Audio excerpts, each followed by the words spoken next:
Bonjour, je suis Thierry Goémans, consultant formateur en gestion des organisations. Aujourd'hui, je voudrais parler avec vous de la relation banque-entreprise, ce moment délicat où vous devez entrer en contact avec le banquier pour emprunter l'argent qui est nécessaire à l'exploitation de votre entreprise, à la réalisation de votre projet d'entreprise.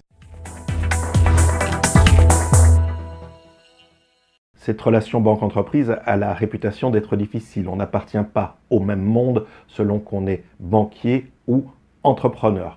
Alors parfois, il y a des difficultés de compréhension. Je voudrais vous expliquer ce que vous pouvez entreprendre pour avoir une relation harmonieuse, si pas gagnante-gagnante, entre le banquier et vous-même. Le banquier, il doit rendre des comptes puisque l'argent qu'il prête aux entreprises, c'est l'argent des épargnants. Cet argent lui a été confié et donc il doit gérer et minimiser les risques de ne pas retrouver ou de ne pas rentabiliser l'argent qu'il met, par exemple, dans votre entreprise. Comment pourrait-on imaginer que quelqu'un qui dirige une entreprise ne se soit pas armé pour maîtriser ces aspects finances? Le risque, c'est de ne pas disposer de suffisamment d'argent pour pouvoir développer une entreprise. Intéressez-vous, votre banquier, c'est un commerçant comme un autre, il a ses objectifs, sa hiérarchie et son propre caractère. De votre côté, vous avez besoin d'argent pour faire fonctionner votre entreprise, c'est vital.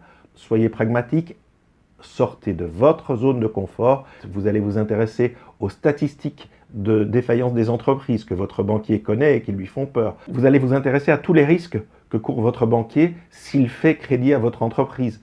Ainsi, lorsque vous le rencontrerez, vous aurez préparé des arguments et vous lui montrerez que vous connaissez les risques liés à l'argent. Si vous comprenez les mécanismes économiques de base, il y a de grandes chances que vous aurez préparé les 2 ou 3 tableaux qui sont conçus dans un langage et avec une présentation qui convient au banquier. Il va pouvoir se servir de ces documents en interne pour plaider votre dossier. Vous montrez aussi que vous maîtrisez les fondamentaux de la finance en tant que chef d'entreprise. C'est bien la moindre des choses que le banquier attend de vous si vous lui demandez de prendre des risques en prêtant de l'argent et donc de s'engager à vos côtés. Vous allez donc vous préparer comme vous prépareriez un argumentaire pour séduire un prospect et un client. Vous allez le rassurer en lui montrant que vous avez compris sa problématique. Vous lui montrez que vous êtes quelqu'un de préparé et raisonnable. Assez souvent, l'interlocuteur qui vous reçoit pour négocier un emprunt au profit de votre entreprise n'est pas la personne qui va décider seule si le dossier se fera ou non.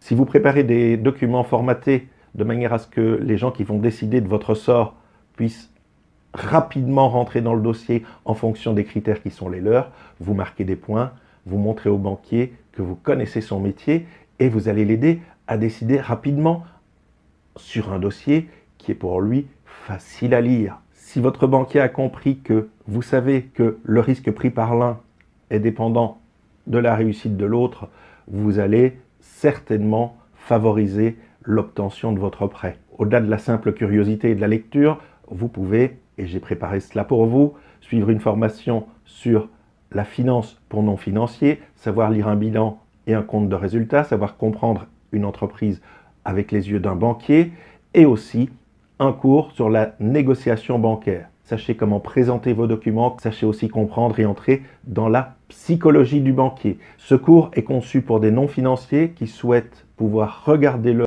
entreprise avec les mêmes yeux, avec le même regard qui sortiront de vos négociations. Quelles que soient les décisions qui sortiront de vos négociations, vous aurez compris pourquoi le crédit vous est accordé ou pourquoi il vous est pour l'instant refusé et qu'il faudra retravailler autour de votre projet. Sans quoi, il n'y a pas de capitalisation possible. Sur les échecs, quand le banquier vous dit « je ne peux pas vous prêter de l'argent pour l'instant », si vous ne comprenez pas pourquoi, vous pouvez vous décourager puisque vous n'allez pas pouvoir tirer parti de cet échec pour préparer demain un dossier qui cette fois-ci est plus abouti, plus convaincant et qui vous permettra cette fois de persévérer et de convaincre le banquier de vous prêter l'argent qui est nécessaire pour faire fonctionner votre entreprise ou pour la développer.